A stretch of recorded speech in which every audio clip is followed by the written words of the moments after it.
Lewis Hamilton had a really bad weekend in America. The famous race car driver who has won 7 big championships can't seem to catch a break in his last races with the Mercedes team. Some people think his own team might be trying to make things hard for him on purpose. He crashed in the exact same spot where his teammate Russell crashed the day before. This makes people wonder if Mercedes doesn't really know what's wrong with their race car. Is this how Hamilton wanted to say goodbye to the team that he helped become so successful? And here's the big question. Is Mercedes doing this on purpose to hurt Hamilton's feelings because he's going to join Ferrari next year? Mercedes and Hamilton haven't been getting along very well in 2024.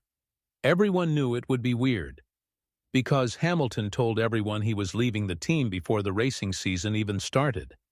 Many people thought Hamilton knew the car was going to be really bad from the beginning, but he actually won 2 races with it, which is more than he won in 22 and 24 put together. This should show that maybe Mercedes made their car better, but that didn't seem true in Austin, where everything went wrong for Hamilton. Right from the sprint race, things started going badly. As soon as Hamilton started driving around before the race, he heard a clicking sound from his car. It turned out his car's suspension was broken. The mechanics had to fix the car, and then Hamilton lost control in a really strange way. After moving up 5 spots in just 2 laps, it looked like it was going to be one of his best comeback races ever. He started in 17th place and could have finished in a good spot to get points. But in the end, he had a weekend with no points in Austin for the 2nd year in a row. This is really sad because Hamilton has won 6 races at this track and is known as the best driver here. But to see his last race he with Mercedes end, with his car stuck in the gravel on just the 2nd lap, was heartbreaking. This caused the first safety car since the Canadian race in June, showing that Hamilton's luck is definitely not good right now. What makes Formula One fans sad is that both Hamilton and his team boss Wolff know that it wasn't Hamilton's fault. When talking about what happened, Lewis was sure there was nothing more he could have done. He said he's never spun around at this track as far as he can remember, and he's been racing for a really long time. Lewis said, "I had a great start to the race and moved up to 12th place. It was only the 2nd lap, so I wasn't going super fast, just trying to take care of my tires. The car started bouncing, and then it just lost all grip in the back and spun around on me. I've never spun in this race before, not that I remember. Maybe once before in all these years.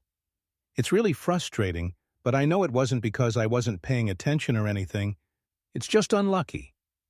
And it's not like Mercedes didn't have a fast car.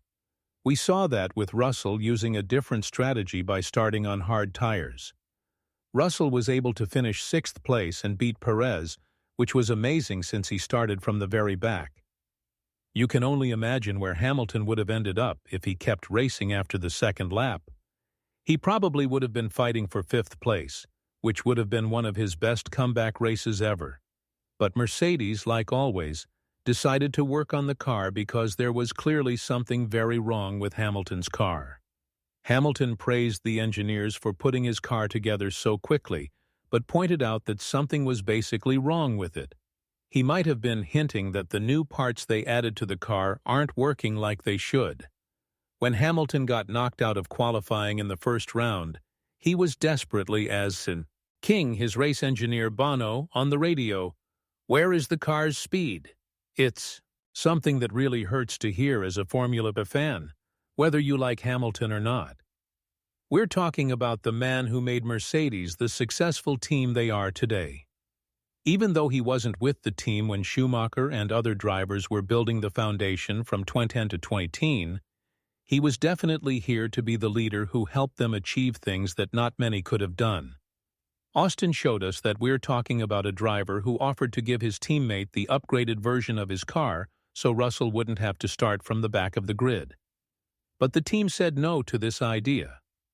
This started some conspiracy theories that the team knew the upgrades weren't nearly as good as they hoped they would be. Russell was given the old Singapore version of the car for Austin, even though the main reason was that they didn't bring spare parts for the upgrades. However, Wolff feels like there's nothing wrong with the upgrades. What's even more important is that he defends Hamilton's driving skills, saying there's absolutely no way he would lose control of the car there.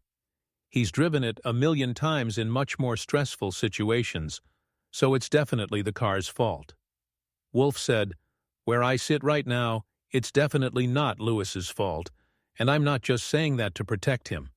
It's clear that it was windy and there was slipstream from other cars. How does all of that work together? It was definitely the car.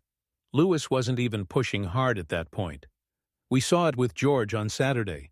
Maybe he was pushing too hard but still suddenly losing control and hitting the wall. On Sunday there was wind and dirty air from the car in front.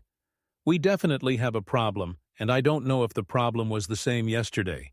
Lewis Hamilton doesn't lose control of the car on lap 2 like this." About the upgrades, the Austrian team boss also hinted that we're going to see the same parts in Mexico, which is this upcoming weekend. The team hasn't gotten the most out of the new package yet because they introduced it on a weekend where they only had 1 hour to test it. Wolff continued, "I don't think we have a big problem with the upgrades.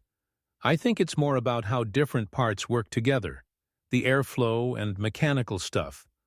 So we're going to keep using the upgrade because it doesn't make sense not to. There's a lot of speed you leave behind if you don't use it.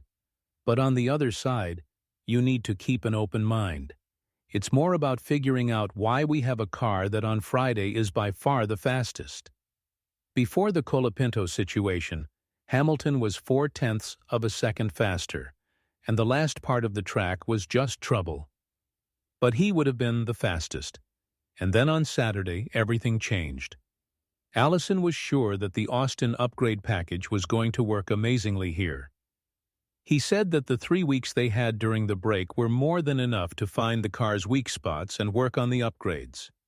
During qualifying, the car looked pretty competitive.